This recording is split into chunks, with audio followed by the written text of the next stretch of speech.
बिस्मिल्लाह बिस्मिल्लाह इन्नल हम्दुलिल्लाह नहमदुहु व नस्तईनुहु व नस्तगफिरुहु व नऊज़ु बिल्लाहि मिन शुर्रि अनफुसिना व मिन सय्यिआति अमालिना मय यहदिहिल्लाहु फला मुदिल्ल लहु व मय युद्लिल फला हादिय लहु व अशहदु अल्ला इलाहा इल्लल्लाहु वहदहु ला शरीका लहु व अशहदु अन्ना मुहम्मदन अब्दुहु व रसूलुहु अम्मा बाद फ़इन्न खैरुल हदीस किताबुल्लाह व खैरुल हदी हदी मुहम्मदिन सल्लल्लाहु अलैहि वसल्लम व शर्रुल उमूरि मुहदसातुहा व कुल्लु मुहदसतिन बिदअह व कुल्लु बिदअतिन दलाला व कुल्लु दलालतिन फिन्नार। अस्सलामु आलैकुम व रहमतुल्लाहि व बाराकातुहू। আমরা গতদিন যেটুকু পড়ছিলাম তারপর থেকে ইনশাআল্লাহ পড়ার চেষ্টা করব। আজকে আমরা খুব সম্ভব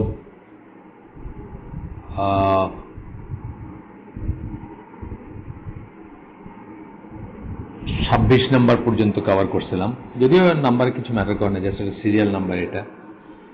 এটা হচ্ছে আমাদের ইমাম যাদেরকে আমরা বলি, যারা আমাদের মুরব্বী, যারা আমাদের অ্যানসেস্টরস, যারা আমাদের আদি পুরুষ, পূর্বপুরুষ, দিনে বিশেষ করে দিনের কথাই আসতেছে এখানে, সালাফ যাদেরকে আমরা বলি, মেইনলি প্রথম 3 জেনারেশন এবং তারপরে যারা এক্স্যাক্টলি ওই মেথোডোলজির উপর ছিলেন তারাও ইনক্লুডেড।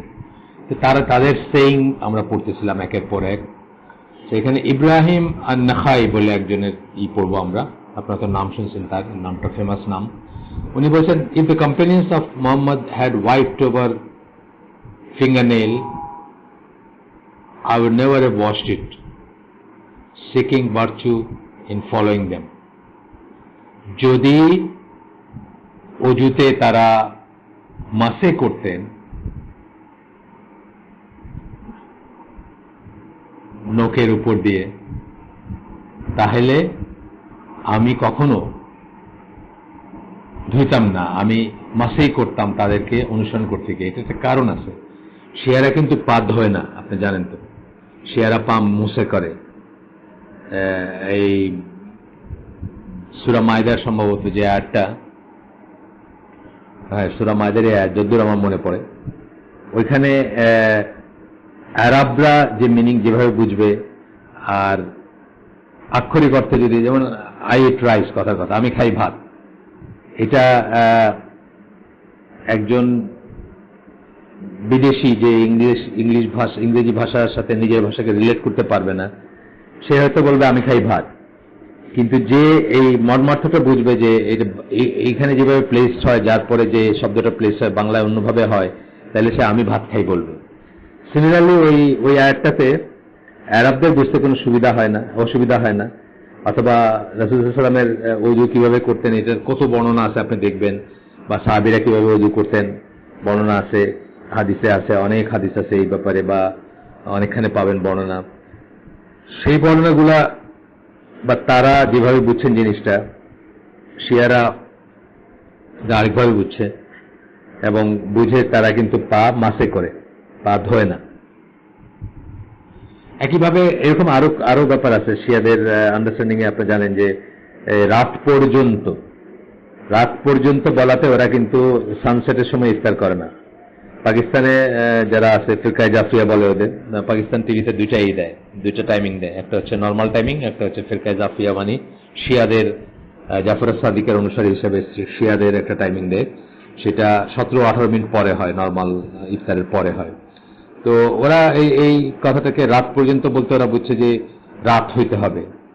আর আলোচনার যেমন আন্ডারস্ট্যান্ডিং হচ্ছে যে আপনাকে কেউ বললো যে আমাকে একটু স্কুল পর্যন্ত পৌঁছায় দাও, তাহলে আপনি কি বুঝবেন যে স্কুলের গেটে আপনাকে ছেড়ে আসবে? আপনি এটা বুঝবেন না যে স্কুলের ভিতরে নিয়ে অ্যাডমিনিস্ট্রেটিভ বিল্ডিং এর ভিতরে নামাই দিতে হবে, এটা বুঝবেন না। স্কুল পর্যন্ত বললে আপনি বুঝবেন যে স্কুলের বাইরে আপনাকে করতে, মানে স্টার্ট অফ স্কুলের হাত যেটা, সীমানা যেটা, ওইখানেই করবে। সেভাবে বুঝছেন। রাসূল সাল্লাল্লাহু আলাইহি ওয়াসাল্লামের হাদিস আছে, একদম সহিহ হাদিস, যে তাড়াতাড়ি ইফতার করার ব্যাপারে, দেরিতে যারা ইফতার করবে তাদেরকে রীতিমতো তিরস্কার ভৎসনা করে হাদিস আছে, কিন্তু তারা এটা বুঝছে। যাই হোক, প্রসঙ্গ তো আসলে বললাম। এখানে হচ্ছে যে বলতেছে যে আমি যদি সাহাবীদের দেখতাম যে তারা ওয়াইপ করতেছেন, মাসে করতেছেন নখের উপরে বা পায়ের উপরে, তাহলে আমিও সেটা করতাম, তাদেরকে ফলো করতে গিয়ে সেটা করতাম।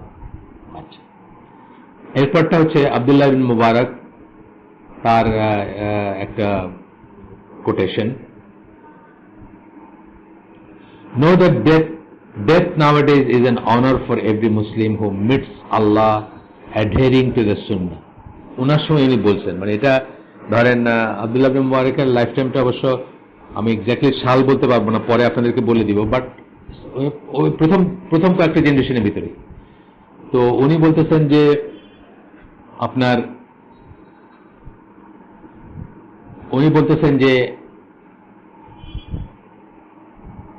know that death nowadays is an honor for every Muslim.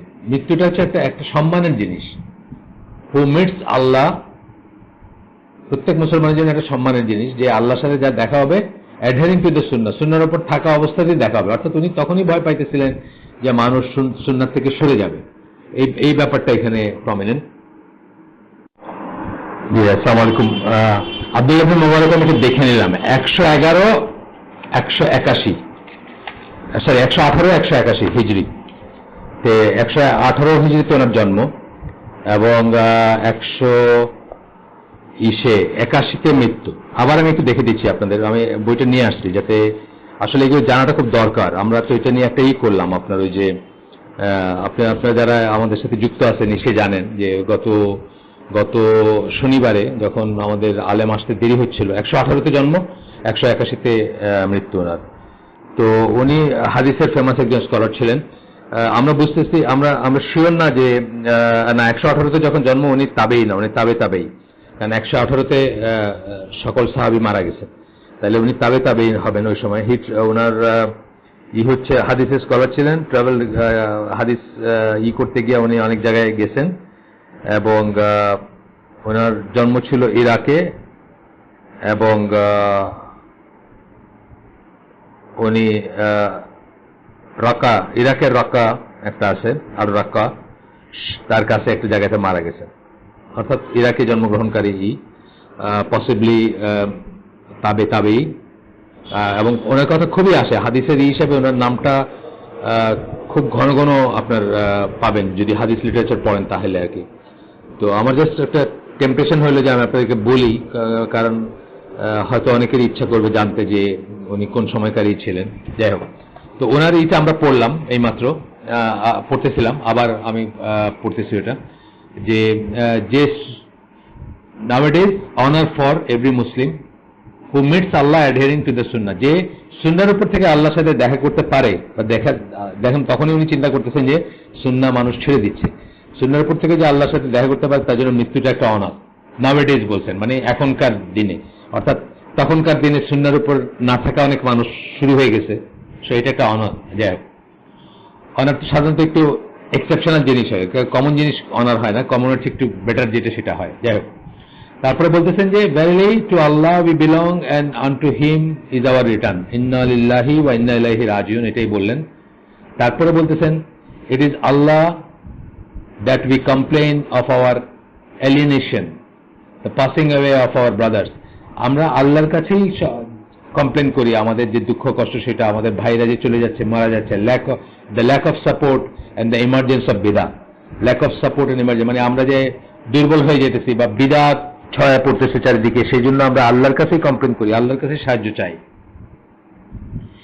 It is to Allah that we complain of the great calamity that has befallen this ummah because of the passing away of the scholars, যে আল্লাহর কাছে আমরা complain করি যে এই বিশাল disaster বা দুর্যোগ নেমে আসছে যেটা এই উম্মার উপরে, কেন? যে তাদের স্কলাররা মরে যাচ্ছেন বা চলে যাচ্ছেন, সেই জন্য। দেখেন তখনকার কথা বলছেন, আজকে আমাদের অবস্থা কি, তাহলে আমাদের সবকিছু কত ডিপ্লিট করে গেছে, আমাদের কি বলা উচিত। তারপর বলতেছেন যে আহলুস সুন্নাহ and the emergence of bidah, আবারও সেই কথাটা বললেন যে আহলুস সুন্নাহর স্কলাররা চলে যাচ্ছেন, এবং আহলুস সুন্নাহর উপর যে নেমে আসতেছে, যে দুর্যোগ নেমে আসতেছে, সেটার জন্য আমরা আল্লাহর কাছেই সাহায্য চাই বা কমপ্লেন করি, এবং ইমার্জেন্স অফ বিদা, এবং বিদাত যে ছড়ায় পড়তেছে সেটার জন্য। আচ্ছা, এরপরে আল ফুদাইল ইবন ইয়াদ রহিমাহুল্লাহ, তিনি বলেন, এনারও আমি এনার নামটা এখানে আছে যে বইটা আমি নিয়ে আসছি। আপনার যদি মানে আমি একটু তাহলে পজ করে এনার কথাটা বলে দিই কোন সময়কার। একটু একটু জাস্ট আপনারা ধৈর্য ধরবেন ইনশাআল্লাহ। আচ্ছা, আল ফুদাইল ইবনে ইয়াদ এনার এক্সাক্ট এটা দেন নাই এখানে। His narration are found in al Bukhari, Muslim, Abu Dawud. আচ্ছা, তার মানে students include Abdullah ibn Mubarak, Yahya al, আচ্ছা, ইমাম শাফি। ইমাম শাফি তার ছিলেন। তাহলে ইনি আল ফুদাইল ইবন ইয়াদ, উনি আর্লি স্কলার বলতেছেন। হি ওয়াজ বর্ন সমরকন্দে ওনার জন্ম ছিল, লিভড ইন, এরপরেই বলতেছেন he studied under Mansur ibn Said. ওনার টিচারদের নাম বলতেছেন, তারপরে ওনার স্টুডেন্টদের নাম বলতেছেন। হি স্টুডেন্টস, তার স্টুডেন্টসের ভিতরে কারা আছেন? ইবনুল মুবারক, একটু আগে যার কথা বললাম, আব্দুল্লাহ ইবন মুবারক, ইবন আল মুবারক, উনি আছেন, এবং ইমাম শাফি আছেন। তার মানে ইনি তাবেই হওয়ার এভরি চান্সেস, যদিও এনার দেন নাই এখানে, এনার জন্ম তারিখটা দেন নাই, বা জন্মের সাল বা মৃত্যুর সালটা এখানে দেন নাই। কিন্তু আসলে আগের যুগে, কিন্তু আমি আগেও বলছি আপনাদের যে আগের যুগে একদম পুঙ্খানুপুঙ্খ রূপে মৃত্যুর সাল টাল এগুলা রেকর্ডই করতেন না অনেকে। ইভেন আমাদের সময় দেখি আমাদের আব্বাদের বা আমাদের আব্বাদের আগের জেনারেশন বা আমাদের আব্বাদের জেনারেশনকে আমরা দেখছি যে ওনারা এক্সাক্ট সাল বলতে পারতেন না। কি দিয়ে বলতেন? যে ওই যে ভূমিকম্প হয়েছিল সিলেটে, একটা বড় ভূমিকম্প হয়েছিল, ওই সময় আমি এতটুকু ছিলাম। তার সেটা দিয়ে আপনি কি করতে পারবেন? যে মোরলেস একটা এইজ ঠিক করতে পারবেন। এই জন্য দেখেন রাসূল সাল্লাল্লাহু আলাইহি ওয়াসাল্লামের কিন্তু জন্ম তারিখ সম্বন্ধে কনফিউশন আছে। মৃত্যুটা তখন ধরেন রাসূল সাল্লাল্লাহু আলাইহি ওয়াসাল্লাম একটা আলাদা ইম্পর্টেন্স ছিল, তার মৃত্যু নিয়ে অনেক ব্যাপার হয়েছে, অনেকে কান্নাকাটি করছেন, অনেকে উন্মাদ হয়ে গেছেন, বা সে হিজরি সাল গণনা হয়েছে তিনি যখন, মানে নানাবিধ কারণে মৃত্যুটা একেবারেই ডকুমেন্টেড। কিন্তু জন্মটা যখন হয়েছে তখন কিন্তু এটা ডকুমেন্টেশনের ব্যাপার ছিল না, বা ওইভাবে কেউ খেয়াল করে না জিনিসটা যে এই শিশুর জন্মটা করে রাখা দরকার। মোটামুটি ভাবে ধরা হয় এই সময়টা। এই জন্য দেখেন জন্ম তারিখটা নিয়ে, ওটা 12 রবিউল আউয়াল কিনা, এটা নিয়ে কিন্তু বিতর্ক আছে ইসলামিস্টদের ভিতরে বা আমাদের ঐতিহাসিকদের ভিতরে, বা এটা শিওর না। যারা ঈদে মিলাদুন্নবী করেন বা যারা রাসূলের করেন, জন্মদিন পালন করতে চান, তাদের এগেনস্টে অনেক কথার ভিতরে এটা একটা কথা যে ওনার জন্মদিন আসলে কেউ নিশ্চিত না যে কোন ডেটার জন্ম হয়েছিল না, কিন্তু মৃত্যু দিবসটা নিশ্চিত, যেটা 12 রবিউল আউয়াল ছিল। তো যাই হোক, এটা জাস্ট একটা মানে প্রসঙ্গত আসলে তাই বললাম। তো উনি কি বলছেন? আর ফুদাইল ইবন ইয়াদ উনি বলতেছেন, আল্লাহ has slaves through whom he will revive the land, they are the followers of sunnah। আল্লাহর বান্দারা আছেন যাদের থ্রুতে পুনর্জাগরণ হবে, এবং তারা হচ্ছেন কারা? তারা হচ্ছেন সুন্নাহর লোক, অর্থাৎ আহলুস সুন্নাহ। তারপরটা হচ্ছে ইমাম শাফির, how true are the words of imam Shafi. ইমাম শাফি কতই না সত্যি কথা বলছিলেন when he described আহলুস Sunnah in the following terms। এইভাবে যখন উনি আহলুস সুন্নাহকে ডিফাইন করছেন, কিভাবে করছেন? when I see a man among the scholars of hadith, it is as if I have seen a man from among the companions। আমি যখন scholars of হাদিসের একজন স্কলারকে দেখি, তখন আমার মনে হয় আমি যেন একজন সাহাবীকে দেখতেছি, of the companion of messenger of Allah সাল্লাল্লাহু আলাইহি ওয়াসাল্লাম। এইভাবে উনি আহলুস সুন্নাহকে ডিফাইন করছেন, এবং আসলে তাই আজকেও যদি, কিন্তু কথা হচ্ছে যে সুডো সুন্নাহ দিয়ে তো হবে না। আমরা মানে রিয়েল সুন্নাহটা জানলে তবে আমরা সুন্নাহর উপর থাকতে পারবো। সুডো সুন্নাহ যায় না। আমি বলছি না যে ধরেন আমাদের দেশে তবলিগের জামাতের যারা, প্রথমে আপনার দেখে মনে হবে যে কি সাংঘাতিক সুন্নাহর উপরে একজন, মানে বিশেষ করে একটু বয়স্ক যারা বা একটু অনেক সময় ধরে আছেন, অফকোর্স তাদের বেশভূষায় তারা ভেরি ক্লোজ টু সুন্নাহ, এটাতে অস্বীকার করার উপায় নেই। একটু খেয়াল করলে দেখবেন যে সুন্নাহটার সবচেয়ে বেশি অ্যাপ্লিকেশন কোন জায়গায় হওয়ার কথা বলেন তো? নামাজে, সালাতে, ইবাদতে, সালাতে, সওমে, আপনার কি বলে হজে বা যাকাতে, এগুলা যে ফরজ ইবাদত গুলা বা যে সবচেয়ে বেশি অ্যাপ্লিকেশন সুন্নাহ সেটা থাকা উচিত। একদম শুরুর কথাটাই বলি যে যখন দাওয়াতি কাজ করবেন, অর্থাৎ নবীওয়ালা কাজ বলে ওরা, নবীওয়ালা কাজ যখন করবেন, প্রথম কিসের দিকে দাওয়াত দিবেন? আল্লাহর একত্বের দিকে, তাওহীদের দিকে, তারপরে সালাত বা মসজিদের দিকে দিবেন। এই জিনিসের প্রায়োরিটিটাই ওরা বোঝে না, বা এই অর্ডারটাই তারা মেনটেন করে না। সুতরাং আর বাকি বেশভূষায় বা অন্য কিছু কদ্দূর হইলেন সেটা সেকেন্ডারি ব্যাপার। সবচেয়ে ইম্পর্টেন্ট যেটা সুন্নাহর উপর থাকা দরকার ছিল, রাসূল অনুসরণ করা ছিল, সেটাই আপনি করলেন না। তারপরে দেখবেন তাদের আস্তে আস্তে খেয়াল করেন তাদের সালাত, বহু তবলিগকে আপনি দেখবেন মানে কিছু বলার দরকার নাই বা সমালোচনা করার দরকার নেই, তাকে মানে বুঝবে না যে তাকে কষ্ট দেওয়ার দরকার নেই, আস্তে ধীরে টাইম নিয়ে পারলে বোঝাবেন বা সময় নিয়ে বোঝাবেন। হঠাৎ করে একদিন বললে হয়তো উল্টা আরো রিয়েকশন হবে, কিন্তু আপনি খেয়াল করে দেখবেন যে বাল্ক মেজরিটি অফ দ্য তবলিগ জামাতের যারা ফলোয়ার্স তারা কি করে, কুকুরের মতো হাতটা দেখবেন যে পুরাপুরি মাটিতে টাচ করায়, অর্থাৎ কুকুর যেভাবে তার এই ফোর আর্ম যেটাকে আমরা বলি, হাত কবজি থেকে নিয়ে কোন পর্যন্ত সেটাকে যেরকম মাটিতে লাগায় নামাজ এই বসে কুকুর, সেইভাবে ওনারা নামাজ পড়েন, সিজদায় গেলে ওনারা এইভাবে সেভাবে থাকেন। অথচ এটা একদম স্পষ্ট নিষেধ রাসূল সাল্লাল্লাহু আলাইহি ওয়াসাল্লাম। তাহলে সুন্নাহর অনুসরণ দরকার ছিল কোথায়? সুন্নাহর অনুসরণ দরকার ছিল সবচেয়ে বেশি ইবাদতের কাজে, তারপরে মুআমালাতেও আসবে, সেটা আছে, সেটা পরের কথা। কিন্তু সবচেয়ে বেশি আমরা কোথায় রাসূলকে অনুসরণ করব? তিনি ইবাদতের কাজগুলা কিভাবে করছেন, আর মুআমালাতের কাজগুলো তো তিনিই বলছেন যে তোমরাই ভালো জানো আমার চেয়ে। ওই খেজুরের ঘটনাটা, খেজুরের পলিনেশনের ঘটনাটা, বা আরো ঘটনা ছিল যেখানে একজন সাহাবীর ইসে উনি ওনার ডিসিশন চেঞ্জ করছেন, একজন সাহাবীর এক্সপার্ট অপিনিয়নে উনি ওনার ডিসিশন চেঞ্জ করছেন মুআমালাতের ব্যাপারে। কিন্তু দিনিয়াত যেটা বা ইবাদতের ব্যাপার যেটা আমরা বলি, সেটার ব্যাপারেই তাকে সবচেয়ে বেশি জীবনে ধারণ করার প্রশ্ন আসতেছে আমাদের। সেখানের ভিতরে সবচেয়ে টপ মোস্ট ইবাদত কোনটা? সালাত। সেটি দিয়ে আপনি দেখবেন যে তারা কিন্তু সুন্নাহর উপরে সুন্নাহর জিনিসগুলো জানে না বা সুন্নাহর উপরে কাজ করতেছে না। তাহলে এই ভাবটা যে একজন মানুষ একেবারে আমার দেখে, আমার কিন্তু সবসময় মনে হতো তাদেরকে দেখলে, বা এখনো মনে হয় ইস কিভাবে সুন্নাহর উপর পাগড়িটা পরে বা লম্বা দাড়ি বা বেশভূষাগুলা, সত্যি কথা এটা এটা এই পার্টটুকু অ্যাপ্রিসিয়েট করার মতো। কিন্তু এটা ইম্পর্টেন্ট, এটা ইম্পর্টেন্ট না আমি বলতেছি না, কিন্তু এর চেয়ে অনেক অনেক গুণ ইম্পর্টেন্ট ছিল ইবাদতের জন্য জিনিসগুলোকে সুন্নাহ অনুসরণ করা, বা যে সমস্ত জিনিসের সওয়াব বা যেসব জিনিসে আমরা আল্লাহর নৈকট্য লাভ করতে চাই ওগুলো অবশ্যই আমরা রাসূলের মতো করব। ইবাদত কবুলের দুটো শর্ত আপনাদেরকে আগে বলছি, ইমানের পরে, ইমান তো থাকতেই হবে সেটা অন্য কথা, ইমানের পরে দুটো শর্ত আমরা আগে বলছি আপনাদেরকে। এক নম্বর হচ্ছে শুধুমাত্র আল্লাহর জন্য করা, এবং দুই নম্বর হচ্ছে রাসূল সাল্লাল্লাহু আলাইহি সাল্লামের প্রদর্শিত পথে করা। আপনি যদি জানেন যে 70 জনের বেশি সাহাবীর থেকে মুতাওয়াতির বর্ণনায় রাফিয়াদেন আসে, তাহলে আপনি কোন কোন সাহসে আপনি এটাকে তুচ্ছতাচ্ছিল্য করেন? কোন সাহসে আপনি এটাকে অবজ্ঞা করেন অথবা এটা সমালোচনা করেন? আপনি যদি জানেন যে কাঁধে কাঁধ পায়ে পা মিলে ওয়ালের মতো দাঁড়ানোটা রাসূলের নির্দেশ, কোন সাহসে কোন ধৃষ্টতা বলে আপনি এটাকে আনইম্পর্টেন্ট মনে করেন? অ্যান্ড সো অন, এরকম বলতে পারতাম আমি অনেক। যাই হোক, এরপরে আসতেছে ইমাম মালিক রাহিমাহুল্লাহ, তার একটা আসতেছে আসার, বা তার একটা কথা, বা তার একটা কি বলবো উদ্ধৃতি। আসারটা অবশ্য সাহাবীদের বেলায় ব্যবহার করা হয়, মানে যদিও আমরা আহলুস সুন্নাহ ওয়াল জামাকে আরেকভাবে আহলুল আসার অনেকে বলেন, কিন্তু আসলে আসার কথাটা সাহাবীদের বেলায় প্রযোজ্য। ইমাম মালিক তো আর সাহাবী ছিলেন না, সুতরাং আমরা উদ্ধৃতি বলি, সেটা তার উদ্ধৃতি বলি। The last generation of this, অত্যন্ত ইম্পর্টেন্ট এটা, এটা আমরা সব সময় বলি সবাইকে, যে আমরা যদি মনে, আজকেও একজনকে বলছি আমি, আমরা যদি মনে করি যে আমরা কোন নতুন উপায়ে হেদায়েত পেয়ে যাব বা নতুন উপায়ে রিভাইভাল ঘটে যাবে ইসলামের, বা নতুন উপায়ে ইসলাম আবার ফিরে আসবে, জীবন্ত হবে, আমরা অত্যন্ত বড় দুঃস্বপ্ন বা কি বলে মানে বোকার স্বর্গে বাস করতেছি।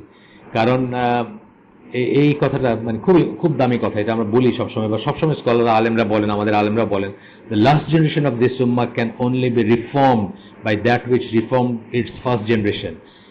এইখানকার শেষ জেনারেশন এই উম্মার, সেটাকে যদি আপনি রিফর্ম করতে যান তাহলে ওইটা দিয়ে রিফর্ম করতে হবে যা দিয়ে ফার্স্ট জেনারেশন অর্থাৎ সাহাবীদের জেনারেশনকে যা দিয়ে রিফর্ম করা হয়েছিল। কি দিয়ে করা হয়েছিল? আল্লাহ রাসূল তাদেরকে প্রথমে তাওহীদের দিকে ডাকছেন, অথবা কাউকে যখন কোনো জায়গায় পাঠাইছেন, ইয়েমেনে পাঠাইছেন বা অন্য জায়গায় পাঠাইছেন, বলছেন যে প্রথমে তাওহীদের দিকে ডাকবা, লা ইলাহা ইল্লাল্লাহর দিকে ডাকবা, যদি সেটা তারা মেনে নেয় তারপরে সালাত, তারপরে মানে একটার পর একটা মানে অর্ডারটাকে বলছেন। ইসলামে যে অর্ডারে আল্লাহ রাসূল ইসলামের কথা বলছেন সেই অর্ডারে বলছেন সাহাবীদেরকে যে এই অর্ডারে দাওয়াত দিবা বা এই অর্ডারে ডাকবা। সুতরাং আমাদেরও কিন্তু সেইভাবেই করতে হবে। What was not part of religion then cannot become a part of religion now. তখন যেটা পার্ট অফ রিলিজিয়ান ছিল না, দিনের অংশ ছিল না, আজকেও সেটা দিনের অংশ হইতে পারে না। তখন এই চিল্লা ছিল না, আজকেও চিল্লা হইতে পারে না। তখন এই 3 চিল্লা ছিল না, আজকেও 3 চিল্লা হইতে পারে না। তখন বিশ্ব ইজতেমা ছিল না, আজকেও বিশ্ব ইজতেমা হইতে পারে না। বুঝছেন না? মানে বোঝার ব্যাপার আছে যে আমার কাছে খুব সুন্দর লাগতে পারে একটা জিনিস, মনেও হইতে পারে যে এটা কত এফেক্টিভ। এখন ধরেন কেউ বলতে পারে যে আমরা যদি আচ্ছা ঢাকা শহরে মানুষকে দিনের কথা শুনতে চায় না, তা আমরা একটা কাজ করতে পারি যে আধ্যাত্মিক গান টান গায় না, আছে কাঙ্গালিনী সুফিয়া মরে গেছে, কি নাম, আব্দুর রহমান বয়াতি বা এই ধরনের আছে, ভাববাদী গান গায়, লালন ফকিরের গান গায়, ওদের দিয়ে একটা অনুষ্ঠান শুরু করি। শুরু করে কিছু মানুষজন যখন আসবে বা জমা হবে তখন আমরা দিনের কথা বলবো। না, এটা করতে পারবেন না, বিকজ এটা ফার্স্ট জেনারেশনে কোনোদিন হয় নাই, লাস্ট জেনারেশন এটা করতে পারবেন না।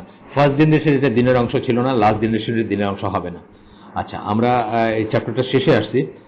These are the words of some of the imams of the righteous salaf, al-sunnah wal jama. এইখানে যে কথাগুলো আমরা পড়লাম এগুলা আমাদের ইমামদের কিছু ইমামদের কথা এবং আহলে সুন্নাহ জামার ইমামদের কথা বা সালাফদের কথা। They are the most sincere of people, তারা ছিলেন সবচেয়ে বিশ্বস্ত এই উম্মার। The most caring towards their উম্মা, তারা তাদের উম্মার প্রতি সবচেয়ে কেয়ারিং ছিলেন। The most knowledgeable of what is in their best interest and will guide them, মানে এই উম্মার জন্য সবচেয়ে ইন্টারেস্ট, সবচেয়ে নলেজেবল ছিলেন, বেস্ট ইন্টারেস্ট, এই উম্মার সবচেয়ে উপকারী জিনিস কি বা কোনটা এই উম্মার পক্ষে যাবে সেটার ব্যাপারে কিভাবে তাদেরকে পথ নির্দেশনা দিতে হবে। They enjoy adherence to the book of Allah and সুন্নাহ অফ হিজ মেসেঞ্জার, তারা মানে আল্লাহর কিতাব এবং সুন্নাহ যেন আমরা সবাই মেনে চলি সেটার উপর অনেক দিয়ে গেছেন, অনেক আদেশ করে গেছেন আমাদেরকে। They warn against newly invented matters and innovation, তারা যেগুলা আপনার বিদাত বা নতুনভাবে নতুন পন্থা নতুন পথ সেগুলোর ব্যাপারে সাবধান করে দিয়ে গেছেন। They tell us as the prophet taught them, তারা আমাদেরকে নবী যেভাবে তাদেরকে শিখিয়ে গেছেন সেইভাবে আমাদেরকে বলে যান বা বলে গেছেন that the path of salvation lies in adhering to the sunnah and teaching of the prophet. salvation মানে নাজাতের হচ্ছে বা আপনি যে জাহান্নাম থেকে মুক্ত থাকবেন, বেঁচে থাকবেন, তার হচ্ছে রাসূলের সুন্নাহর সাথে লেগে থাকার ভিতরে, আর এটাই হচ্ছে পথ। ফিরকাতুন নাজিয়া আমরা বলছি, আহলুস সুন্নাহ জামার একটা নাম ফিরকাতুন নাজিয়া অথবা তাইফা মানসুরা বা আহলুল আসার, আহলুল হাদিস, এই সব নামগুলা সমার্থক, এগুলা সব আহলুস সুন্নাহ ওয়াল জামা বলতে আমরা যা বুঝি সেটা। এখন আমরা আজকের চ্যাপ্টারটা শেষ করে দিব, এরপরে আমাদের আরো একটা চ্যাপ্টার রয়েছে, এগুলো সব কনক্লুশনের ভিতরে আসলে পড়ে, বাট এগুলোকে ওনারা চ্যাপ্টার করছেন, আমি চ্যাপ্টার হিসেবে বলে যাচ্ছি। এই নেক্সট যে চ্যাপ্টারটা পড়বো আমরা সেটার হচ্ছে conditions and guidelines for calling people to the আকিদা অফ আহলুস সুন্নাহ ওয়াল জামা। কন্ডিশন মানে শর্ত, গাইডলাইন মানে দিক নির্দেশনা, আপনি যে মানুষকে দাওয়াত দিবেন আকিদা অফ আহলুস সুন্নাহ ওয়াল জামা, আহলুস সুন্নাহ ওয়াল জামা আকিদার দিকে দাওয়াত যে দিবেন, এই ব্যাপারে কন্ডিশন এবং গাইডলাইন, কিছু শর্ত আছে, কিছু পথ নির্দেশনা বা দিক নির্দেশনা আছে।